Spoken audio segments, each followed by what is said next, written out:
नमस्कार। ज्ञानस्तु चैनल पर आप लोगों का स्वागत है। मेरा नाम है वरुण शर्मा और आज हम लोग इस क्लास में प्रश्नकाल को डील करेंगे। प्रश्नकाल को देखेंगे, यानी कि जो संसद में प्रश्नकाल होता है वो क्या होता है। ठीक, और दरअसल ये सब लाल वगैरह आपको दिख रहा होगा, ये क्या है, ये जो है मैंने अभी आपको पीछे जो क्लास मिल चुकी होगी प्रश्नकाल की, वो दरअसल है, ठीक है, वो ठीक से विस्तार से पढ़ाया है। तो अगर कुछ लोग हैं कि जिन्हें शॉर्ट में चाहिए तो ये शॉर्ट में प्रश्नकाल देखो, शॉर्ट में मैं जल्दी कोशिश करूँगा कि जो ज़रूरी चीज़ें वो बता दूँ, लेकिन एक डिटेल चर्चा की आपको प्रश्नकाल के बारे में जो ज़रूरी में एक महत्वपूर्ण भाग है ये हमारे संसद के जो कार्य दिवस पूरा होता है ना, उस कार्य दिवस में ये महत्वपूर्ण भाग है जो हमें पता होना चाहिए बिल्कुल ठीक से। और दरअसल बल्कि जब हम लोग तैयारी कर रहे होते हैं या फिर हम लोग इन चीज़ों की जानकारी रख रहे होते हैं या हम लोग थोड़े पढ़े लिखे अपने आसपास के जो क्षेत्र है वहाँ पे कहलाते हैं, तो हमसे लोग उम्मीद करते हैं कि आप भाई इसके बारे में जानकारी रखते होंगे। जैसे अमूमन मैं अभी आपको बता दूं कि प्रश्नकाल, अगर आप लोग अमूमन बहुत सारे लोगों को जानते होंगे कि प्रश्नकाल में आप लोग जानते होंगे कि ये तारांकित प्रश्न होते हैं, अतारांकित प्रश्न होते हैं, फिर अल्प सूचना वाले प्रश्न होते हैं। ठीक है, तो ये सब चीज़ें अगर नॉर्मली अगर आप लोग जानते होंगे तो बहुत अच्छी बात है, नहीं जानते होंगे तो हम लोग अभी समझ रहे हैं। बाकी आप पीछे वाली वीडियो जिसमें मैंने ठीक से बताया तो वहाँ से आप लोग देख ही रहे होंगे। तो मैं बता रहा हूँ कि जो लोग आप जानते होंगे तो ये तीन चार प्रकार के प्रश्न होते हैं, बल्कि तीन ही आप लोग कहीं पढ़ेंगे, चौथा प्रकार का आपको मिलता नहीं है, लेकिन चौथे प्रकार का ही पता होगा तो बहुत अच्छी बात है। लेकिन उसकी प्रक्रिया कैसे है टोटल, कि संसद में 11 बजे से शुरू होता है प्रश्नकाल। लोकसभा में, राज्यसभा में 2014 के बाद बदल दिया गया था, फिर पहले शून्यकाल आ जाता है, लेकिन हम लोग लोकसभा की अगर बात करें तो लोकसभा में जो प्रश्नकाल पहले शुरू होता है तो जो अध्यक्ष जी कहते हैं कि प्रश्नकाल, और वे कहते हैं माननीय सदस्य जी वो प्रश्न पूछते हैं, मतलब अपना प्रश्न संख्या पहले बोलते हैं, वो सब चीज़ प्रक्रिया हमने पीछे वाली क्लास में डिस्कस कर ली है।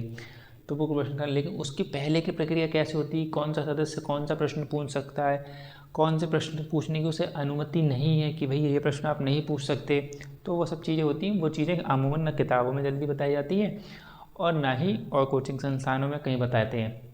तो वो मैंने बताने की कोशिश इसलिए की है क्योंकि एक ठीक से प्रक्रिया आपको पता हो। हालांकि आपको मिल जाएगा ठीक से, आपको लोकसभा के डॉक्यूमेंट्स है उसकी नियमावली पढ़नी है, संसद की नियमावली जो ठीक ठाक से लिखी है उसको पढ़नी है। तो वो मैंने पढ़ा के चीज़ें सबसे एक नोट्स बनाए अपने प्रॉपरली, फिर मैंने यहाँ पे आपको पिछली वाली क्लास में बहुत डिटेल में बताया कि कैसे करके कोई सदस्य को प्रश्न पूछ सकता है और क्या जो एक्चुअल जो आप लोग लोकसभा में देखोगे तो अध्यक्ष जी कैसे बोलेंगे, फिर जो सदस्य क्वेश्चन पूछा उसे कैसे बोलना है, क्या उससे गलती हो जाती है बोलने के दौरान, कैसे मंत्री उत्तर देते हैं, फिर सप्लीमेंट्री क्वेश्चन कैसे पूछ सकता है, एक पूरा डिमॉन्स्ट्रेशन मैंने पूरा करके उसमें बताया। तो वो वीडियो लंबी हो जाएगी। तो प्रश्नकाल में अगर आप कोई सर्च मारेगा अगर प्रश्नकाल की वीडियो इतनी 50-55 मिनट के आसपास वीडियो है, इतनी लंबी वीडियो, तो उसमें ठीक से बताया है और यहाँ आप लोग डिस्कस कर ले रहे हैं। अभी ये बोलने वाला जितना मेरा टाइम अभी हमने बात करी है इसको आप स्किप कर दो, तो देखो मैं कितनी जल्दी इसको पढ़ाता हूँ। और बाकी बोलने की स्पीड तो है ही तेज़, कुछ लोग कहते हैं कि थोड़ा तेज़ बोलते हैं आप स्पीड में। तो हम लोग फिलहाल प्रश्नकाल को डील कर लें, अभी देखो समझते हैं। तो ये प्रश्नकाल आपको पता ही, अगर आप लोग यहाँ पर सर्च मार के आए हो तो आपको पता ही कि भाई प्रश्नकाल के बारे में हमें जानना है और शॉर्ट में हमें जानकारी दे दो। तो प्रश्नकाल में मंत्रियों से प्रश्न पूछे जाते हैं, जो सरकार में मंत्री होते हैं उनसे प्रश्न पूछे जाते हैं। तो मंत्रियों से प्रश्न पूछे जाते हैं उनकी नीति उनके काम के बारे में, तो वो दूसरे प्राइवेट सदस्यों से प्रश्न पूछते हैं। अब वो प्रश्न पूछते हैं तो प्रश्न होते हैं तीन प्रकार के मेनली।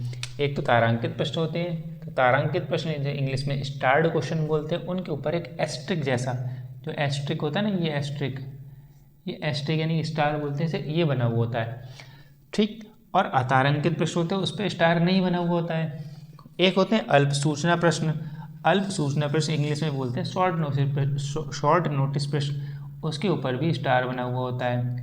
ठीक है, यानी कि जिस प्रश्न के ऊपर स्टार बना हुआ होगा उस प्रश्न में मंत्री को उत्तर मौखिक रूप में देना है। यानी कोई क्वेश्चन है कि भारत की राजधानी क्या है और उसके ऊपर का स्टार बन गया तो मंत्री खड़े होकर बताएंगे कि नई दिल्ली, और अगर उस पर स्टार नहीं बना है तो मंत्री कहेंगे मैंने उत्तर लिख के सबमिट कर दिया है, तो उत्तर लिख के सबमिट कर दिया जाएगा।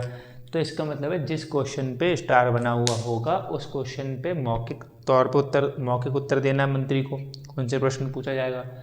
और उस पर जब मौखिक उत्तर दे रहे हैं तो पूरक प्रश्न भी पूछ लिया जाएगा। यानी कि पूरक प्रश्न का मतलब होता है यानी कि अगला क्वेश्चन, जैसे नई दिल्ली में से मतलब जो उत्तर में से भी क्वेश्चन निकल जाना। जैसे मंत्री से कोई क्वेश्चन पूछा गया, ठीक है, मंत्री ने बता दिया, एक उत्तर, उसी उत्तर में से कोई दूसरा क्वेश्चन निकल जाना कि वो कहता है अच्छा तो फिर ये बताओ कैसे, ठीक है।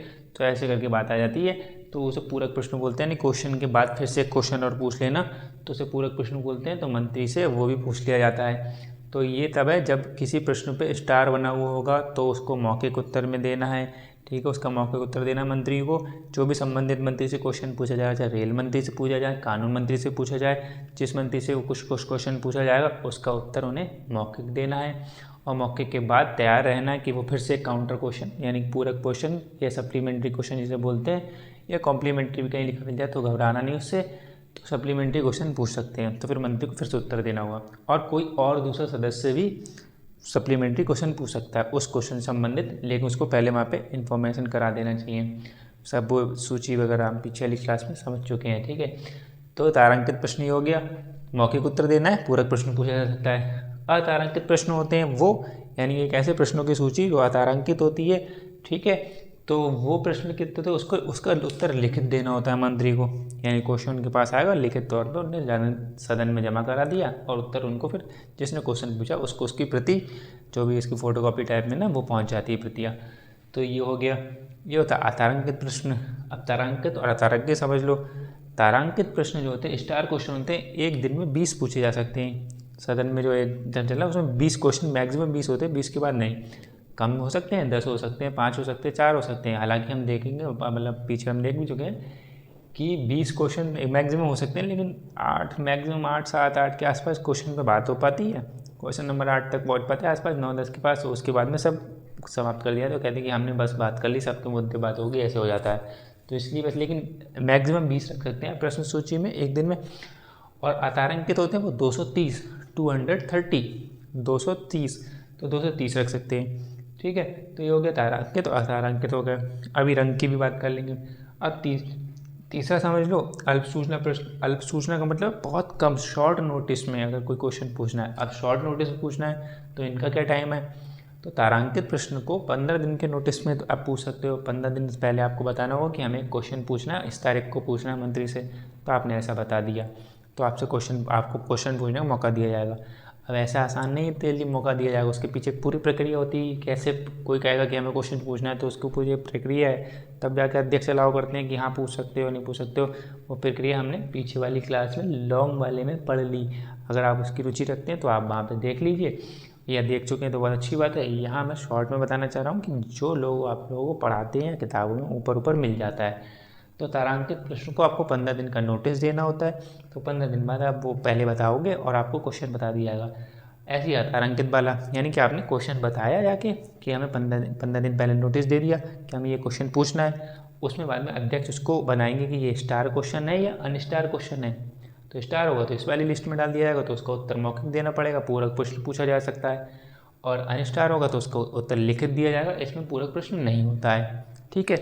और अगर मान लिया कि जब उसे किसी ने 15 दिन पहले नोटिस दिया, बहुत कम शॉर्ट नोटिस पे आया, ये 10 दिन के आसपास, 10 दिन से कम में बात कर ली जाती है कि है भाई आपको 10 दिन के अंदर अंदर आपको नोटिस देना है। अध्यक्ष के पास पहुंच जाए बात, और अध्यक्ष कहते हैं कि अगर अध्यक्ष को आपको रीज़न बताना होगा कि ये क्यों अल्प सूचना का प्रश्न है, क्यों हम आपको पूछने दें, तो वो रीज़न वगैरह बताते हैं, ऐसी बातें होती है।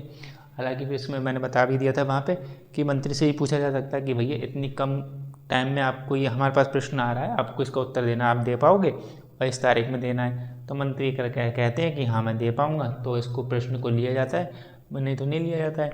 या मंत्री क्या मैं 1-2 दिन बाद लूँगा या 3-4 दिन बाद लूँगा, तो फिर उस हिसाब से डाला जाता है। और इस अल्प सूचना को भी स्टार बना होता है, मैंने इसे बताया ना, इस पर भी स्टार बना होता है हमेशा। तो स्टार वाले पे स्टार बना होता है, अल्प सूचना पे स्टार बना होता है। और जिस पे स्टार बना है उसका मतलब क्या है, यानी कि वो मौखिक उत्तर देना है उसका, और पूरक प्रश्न यानी पूछ लिया जाएगा उससे, यानी कि सप्लीमेंट्री क्वेश्चन पूछ लिया जाएगा।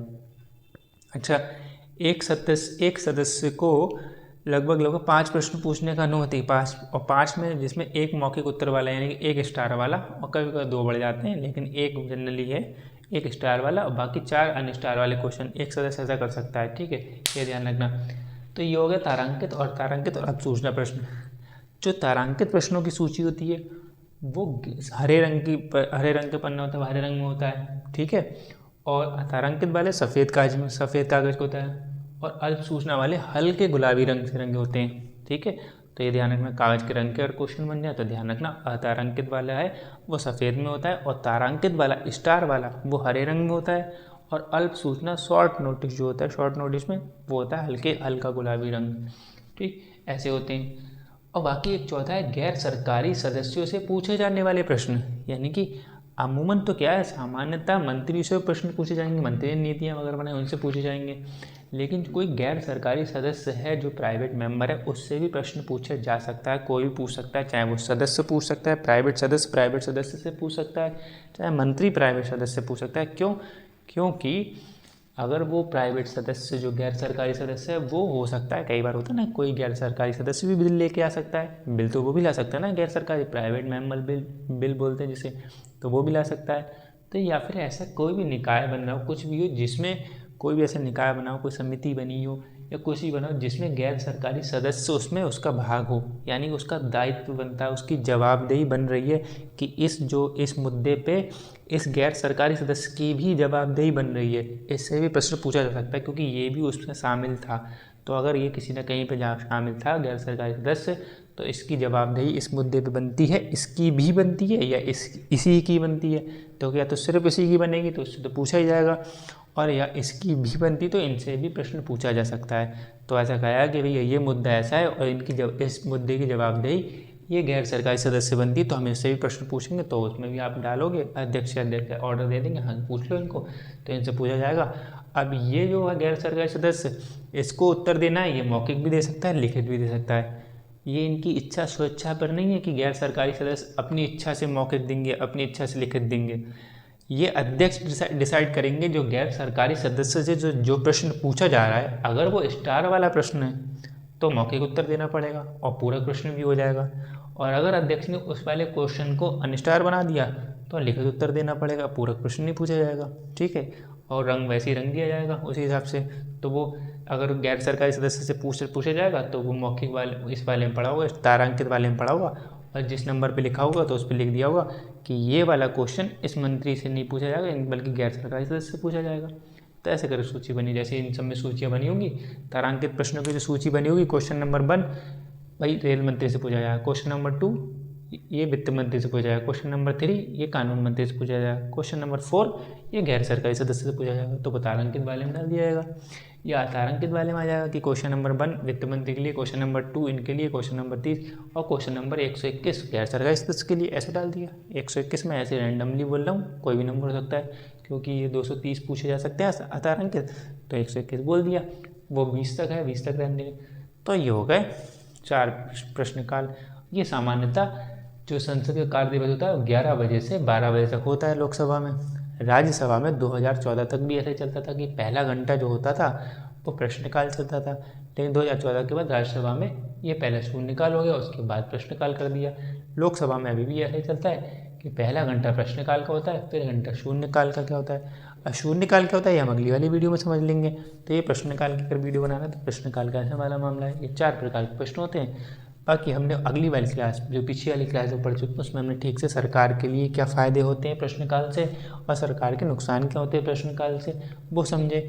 जो सरकार का नुकसान होता है वो देश का फ़ायदा कहीं ना कहीं इसमें होता ही होता है। अब सरकार का नुकसान वैसा वाला नहीं, सरकार के मंत्रियों के टेबल पे कि उनके पैसे, तो वो कहीं ना कहीं देश का फायदा होता है। कौन से प्रश्न नॉट अलाउड प्रश्न हैं, कौन से प्रश्न नहीं पूछे जा सकते, ठीक है, तो वो प्रश्नों की क्या है, किस हिसाब से एक प्रक्रिया होती है, कैसे करके एक सचिवालय काम करता है, लोक सचिवालय का पूरा प्रश्न वगैरह ये हमने उस वीडियो में पढ़ा था। और कैसे करके ये सरकार के लिए क्यों नुकसान है, क्योंकि ऐसे करके घोटाले होते हैं वो सामने आ सकते हैं। ठीक है, जैसे एक हमने घोटाला इसमें जो यहाँ सब नाम लिखा है, पहला वित्तीय घोटाला, यानी कि आज़ाद भारत का पहला वित्तीय घोटाला, सबसे पहला वित्तीय, सबसे जैसे आज़ाद हुआ भारत उसके बाद कोई घोटाला नहीं हुआ वित्तीय, तो सबसे पहला वित्तीय घोटाला हुआ और वो प्रश्नकाल के ही, क्योंकि इतना महत्वपूर्ण है कि प्रश्नकाल की वजह से ही प्रश्न पूछा गया और पहला वित्तीय घोटाला जो LIC वाला हुआ था वो सामने आया। फिरोज गांधी ने जब क्वेश्चन पूछा तो हमने उसकी प्रक्रिया ठीक से समझी थी, तो इसमें थोड़ा समय लगा था, इसलिए कैसे करके क्वेश्चन वगैरह बाहर आ गया। तो ये चीज़ होती है, प्रश्नकाल का महत्व इसलिए ज़्यादा है कि प्रश्नकाल एक बहुत महत्वपूर्ण भाग है, इसमें चर्चा होनी चाहिए जिससे मंत्रियों की असलियत पता चलती है।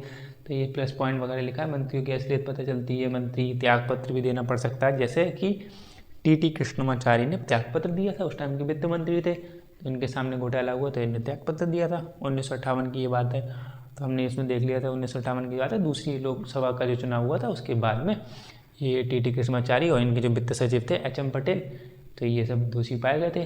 जो MC झागल से उनकी अध्यक्षता में बना था ये। तो ये हमने प्रश्नकाल को समझ लिया। अब ऐसी किसी शॉर्ट वीडियो में, थोड़ा सा शॉर्ट वीडियो, मतलब वैसी शॉर्ट नहीं, थोड़ी शॉर्ट वीडियो में किसी और को समझ लेंगे, तो आपको जो भी अच्छा लगे आप वो बताइएगा। लेकिन विस्तार से मेरे साथ जुड़ने के लिए, जिसमें मुझे खास तौर से ज़्यादा मज़ा आता है कि विस्तार से कि डिटेल में पढ़ाऊँ, आराम से पढ़ाऊँ। मैंने आराम से समझाया सब कुछ, यहाँ बहुत अच्छे समझाया, इसको बहुत अच्छे समझाया और इसको बहुत अच्छे समझाया कि अगर ऐसे तार से समझोगे कभी भूलोगे नहीं चीज़ें, तो वो ज़्यादा अच्छी बात है। लेकिन मैंने जो एक डिमांड है कि भाई कोई सर्च मारे प्रश्नकाल को तो थोड़ी देर में मिल जाए, तो वो मैंने बना दिया। एक बार आप वो भी देखें, क्या लगता है रिस्पॉन्स दीजिए, तो अच्छी बात है। अभी देखो नया चैनल है और मैंने किसी को ज़्यादा बताया नहीं है, तो इंटरेक्शन उस हिसाब से नहीं हो रहा है। हो सकता है अमूमन कभी आप लोग बाद में कोई वीडियो देख रहे हो तो आपको लगे इंटरेक्शन करना, तो तब संभावित जो होगा तो उस टाइम देखेंगे। लेकिन अभी फ़िलहाल अगर आप लोग जो भी इंटरेक्ट कर पाएँ तो करें। लेकिन ये हो गया प्रश्नकाल। आगे वाली वीडियो में हम लोग शून्यकाल ये और संसद क्या है काम कहाँ समझेंगे। तो ये संसद 11 बजे शुरू होती है, लोकसभा 6 बजे तक चलती है, राज्यसभा 5 बजे तक चलती है। ठीक है, 1 से 2 बजे तक भोजन अवकाश होता है। तो संसद लोकसभा में क्या होगा, 11 बजे से 12 बजे तक पहला घंटा प्रश्नकाल का, 12 बजे से 1 बजे तक शून्यकाल। ठीक है, शून्यकाल में क्या होता है हम बात करेंगे अगली वाली वीडियो में। 1 बजे से 2 बजे तक भोजन अवकाश, ठीक है, यानी कि लंच ब्रेक। और 2 बजे से 6 बजे तक वो चलता है। ये 6 क्या है, आप सोचो ये 6 क्या लिखा है, ये 6 हमने 6 कंपनियाँ लिख रखा था पिछले वाली क्लास में जो लंबे से पढ़ाई है। तो 6 कंपनी थी, तो जो मुंद्रा साहब थे उनकी कंपनियाँ थी, हरिदास मुंद्रा, तो ये चीज़ उनका है। ठीक है, फिलहाल मिलते हैं अगली वीडियो में, ध्यान रखिएगा, तब तक के लिए धन्यवाद।